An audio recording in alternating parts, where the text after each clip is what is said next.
evaluate where you are. Look at it, assess yourself. Assess yourself and assess the situation. What brought you there? What has brought you to this point? What did you learn from it? Are you learning anything, or are you doing it over and over and over again? Somebody said that insanity is doing the same thing in the same way, expecting a different outcome. If you want to begin to move, you've got to clear your mind of all the unnecessary luggage and baggage that's weighing us down. You're going to have people to do things to you. Things are going to happen to you. And the most important thing to do is to harness your will and let it go. And move so you can grow. So you can get on with your life.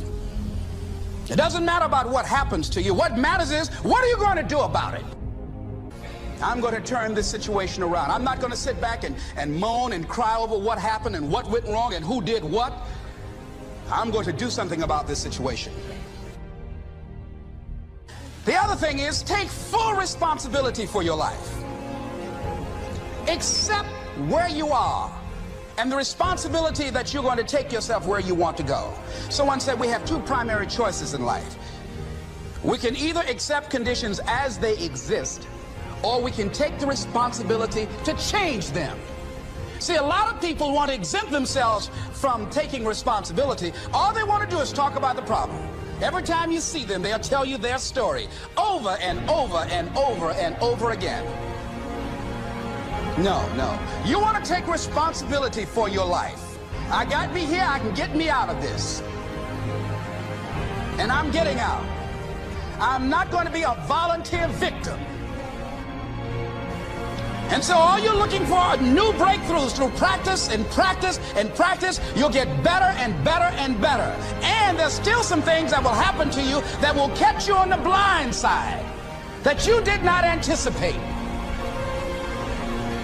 You'll get knocked down, but you won't be knocked out.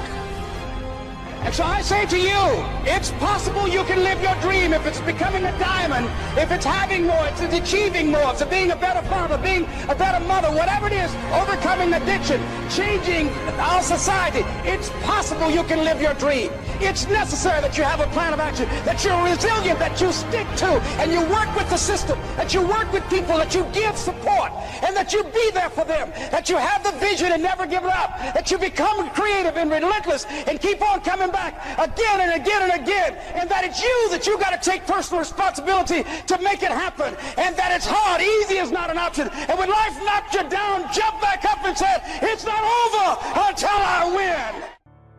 Avoid people and situations that upset you. See, there's some people that know just how to push your button. They know just what to say.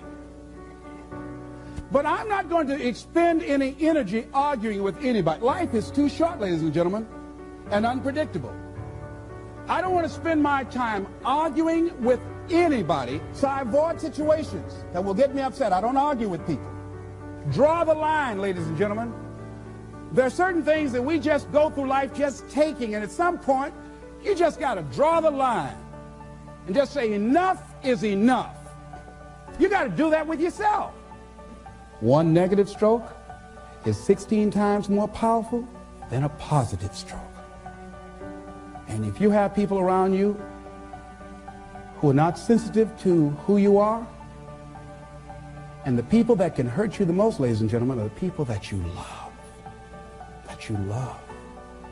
They're the ones that you're vulnerable to. They're the ones that can get to you. And if they're insensitive, I don't care who they are. See, if you don't draw the line with people, if you just let them run rampant in your life, and you let things happen to you that you don't feel good about, if you continue to allow it to happen, you won't feel good about yourself. Your image of yourself will erode. So you've got to draw the line. See, life is rough, ladies and gentlemen. It's rough, and it's scary. It's scary growing. It's scary taking a chance. It's scary acting on your intuition, on your guts. It's scary. It's frightening. There are people that's tolerating things right now, and they're immobilized by fear. They can see the hammer coming, and they're afraid to even move because it's scary.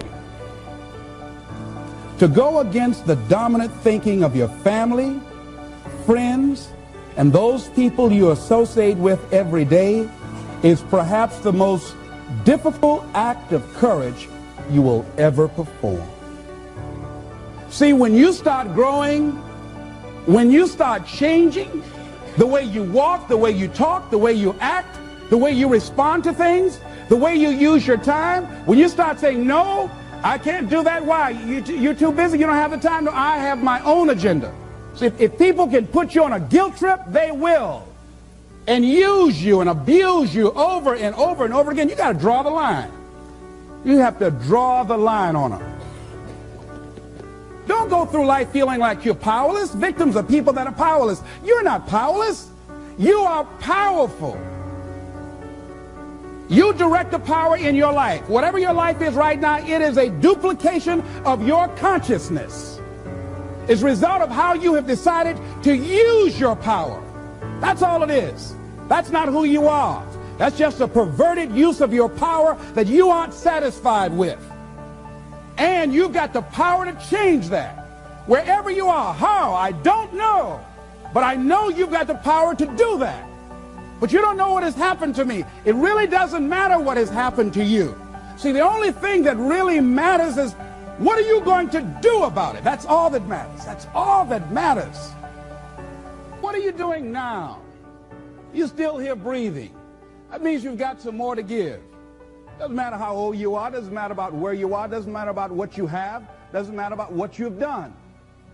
Life is about growing. It's about being productive. It's about stretching. It's about challenging yourself. So you start looking around and decide, hey, what else do I want to do? What got me here? It's a time for celebration, but also a time for reflection. What got me here? What worked? What did not work? What do I need to do to repeat so that I can get the same kind of results in other areas of my life? If the goal is to improve my health, if the goal is to improve my relationship, if the goal is to improve my income, if the goal is to improve something in society, what is it I need to do? Now, don't get confused with what you do with who you are. Don't trip. Don't go on some type of ego trip, talking about how bad you are. None of us do anything by ourselves. Develop an appreciation for external support as well as good fortune, because all of those things play a role. The other thing is, don't go overboard, celebrate. You must meet with triumph and disaster and treat those two imposters just the same. You look at it, hey, I did it. I feel good about that. Now you're moving on to the next thing. Things did not work out the way you wanted them to work out. You didn't produce the results you wanted to produce. Hey, miss that. Win some, you lose some. Next, moving right on. Don't confuse who you are with what you do. And make your mind fertile ground for the seeds of opportunity. Think if you want to experience a sense of fulfillment, you've got to have an open mind so that ideas can come in there and take root and grow.